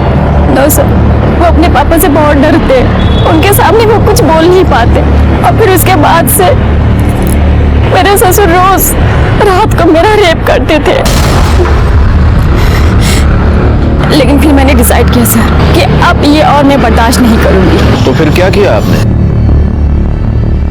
मैंने अपनी बच्चेदानी निकलवा दी। और उन्होंने आपको ये करने दिया? नहीं सर, सच बोलती तो नहीं करने देते। मैंने कहा कि डॉक्टर ने कहा इन्फेक्शन हुआ है, यूट्रस निकालना पड़ेगा। अब जब मैं उनके किसी काम की नहीं रही तब उन्होंने मोहित की शादी करने की सोची। कौन है तू? कौन है? मेरे कमरे में क्या कर रही है? तू कौन है और तू यहाँ क्या कर रहा है? ये मेरा कमरा है। चल निकल इधर से। चल निकल। झूठे जा, ये मेरा कमरा है। आंटी ने बोला जा तू। मेरे ससुर के घटिया तौर तरीके अपनाने के बाद भी मोहित और आरती एक साथ बेड पे सोने के लिए नहीं राजी हुए। नहीं, मैं नहीं करूंगा। ये गंदी बात है, मैं नहीं उतारूंगा। कोई गंदी बात नहीं है, कपड़े निकाल। नहीं, मैं नहीं करूंगा। मैं नहीं करूंगा। मैं नहीं करूंगा। जब मोहित ने मना कर दिया तो वो आरती के साथ भी वही करने लग गए जो वारिस पाने के लिए वो मेरे साथ किया करते थे। हर रात उसके साथ जबरदस्ती करने लग गए थे। फिर आरती को धीरे धीरे ये सब अच्छा लगने लग गया। ये खेल बहुत अच्छा है, मुझे बहुत मजा आता है। और उसने अपने बचपने में ये सारी बातें सबको बता दी, यहाँ तक कि हमारे मोहल्ले में राजन टिकले को भी बता दिया। राजन टिकले इस चीज़ का फायदा उठाने लग गया और वो मेरे ससुर को ब्लैकमेल करने लग गया।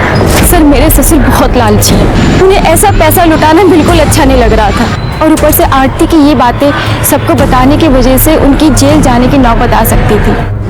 और फिर उस दिन जब आपने बताया कि आरती का मर्डर हो गया। आपको ऐसे नहीं लगता कि आपके बेटे का घर बसाने की आपकी इच्छा नहीं आरती की जान लेगी? तब तो सर मुझे बिल्कुल यकीन हो गया कि इसमें मेरे ससुर का कोई ना कोई जरूर हाथ है।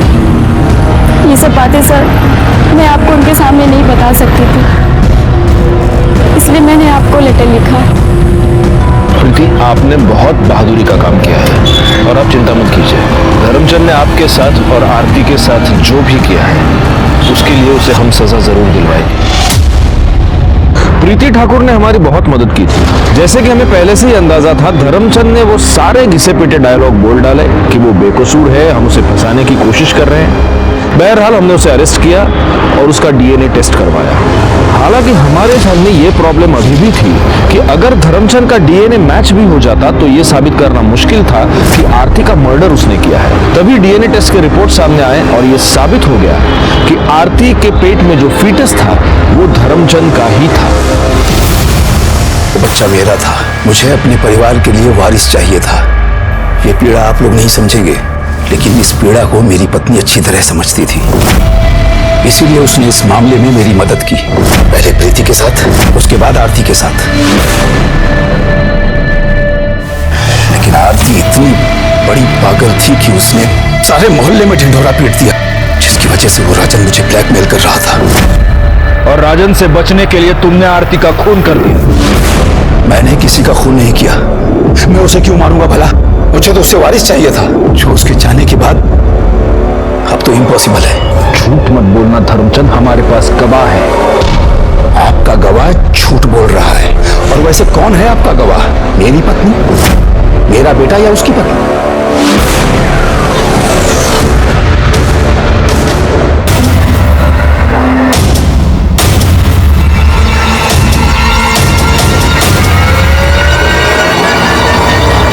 हम मत कर रहे हैं।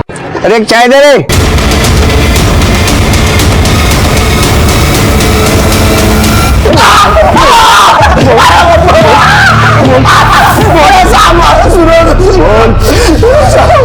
जिस लड़की के बारे में बोल रहे हो वो तो जानता भी नहीं साहब।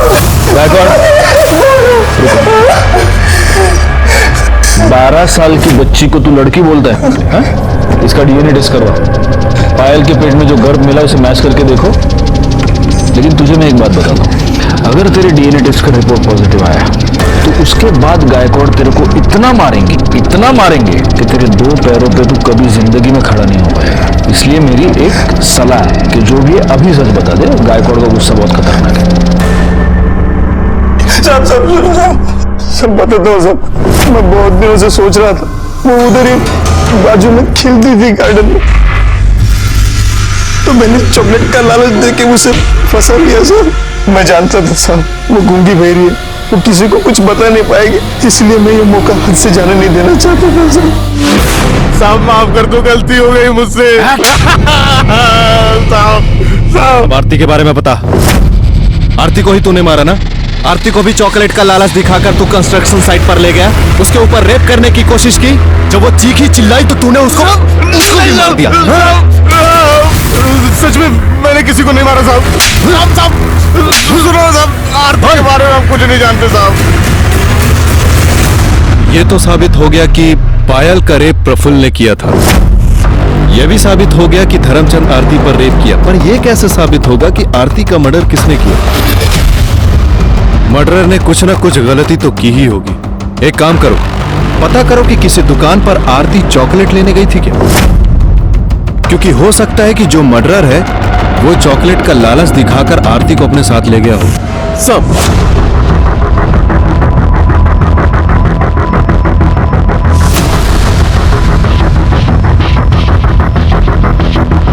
हाँ सर, आई थी।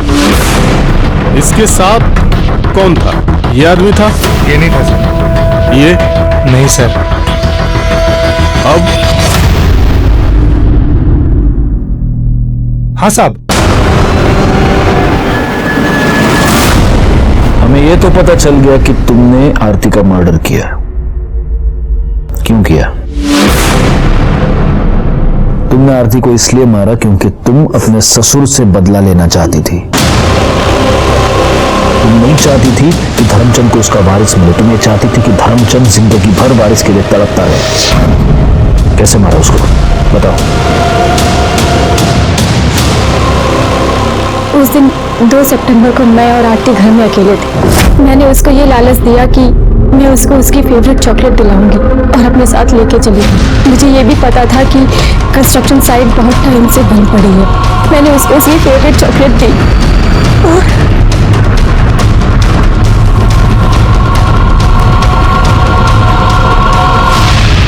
हाँ, मैंने ये सब इसलिए किया क्योंकि मैं चाहती थी वो घटिया और बुढ़ा इंसान सारी जिंदगी जेल में सड़े, उसको उसके पापों की सजा मिले। अगर ऐसा था तो तुम पुलिस के पास क्यों नहीं आई? उसके लिए आरती को मारने की क्या जरूरत थी? लेकिन तुमने अपने आप को भगवान समझा और उस सारे चक्कर में तुमने एक मासूम लड़की की जान ले ली। हमारी ये थ्योरी गलत साबित हुई कि आरती और पायल के केस के बीच कोई कनेक्शन है। इन 2 बच्चियों के बीच सिर्फ एक ही कनेक्शन था कि ये दोनों डिसेबल थी। ऐसे बच्चों के साथ हमें हमदर्दी होनी चाहिए, लेकिन यहाँ पर उन्हें शिकार बनाया गया। प्रफुल्ल ने पायल पर रेप किया और प्रीति ठाकुर ने आरती को धर्मचंद से बदला लेने का जरिया बनाया और धर्मचंद ने वारिस पाने का। जब तक ऐसे अमानवीय लोग हमारे समाज में हैं, ऐसे बच्चों के पेरेंट्स और गार्जियंस को सतर्क रहने की बहुत जरूरत है, क्योंकि ये बच्चे गुनाह की दस्तक को समझ नहीं पाते, उसे आपको समझना है। मैं सीनियर इंस्पेक्टर राजेश यादव आपसे विदा लेता हूं। दोबारा मिलूंगा, तब तक सतर्क रहिए और देखते रहिए क्राइम पेट्रोल दस्तक, क्योंकि मकसद बताना नहीं, बचाना है। जय हिंद। क्राइम पेट्रोल के ऐसे ही मजेदार एपिसोड्स देखने के लिए हमारे चैनल को सब्सक्राइब करें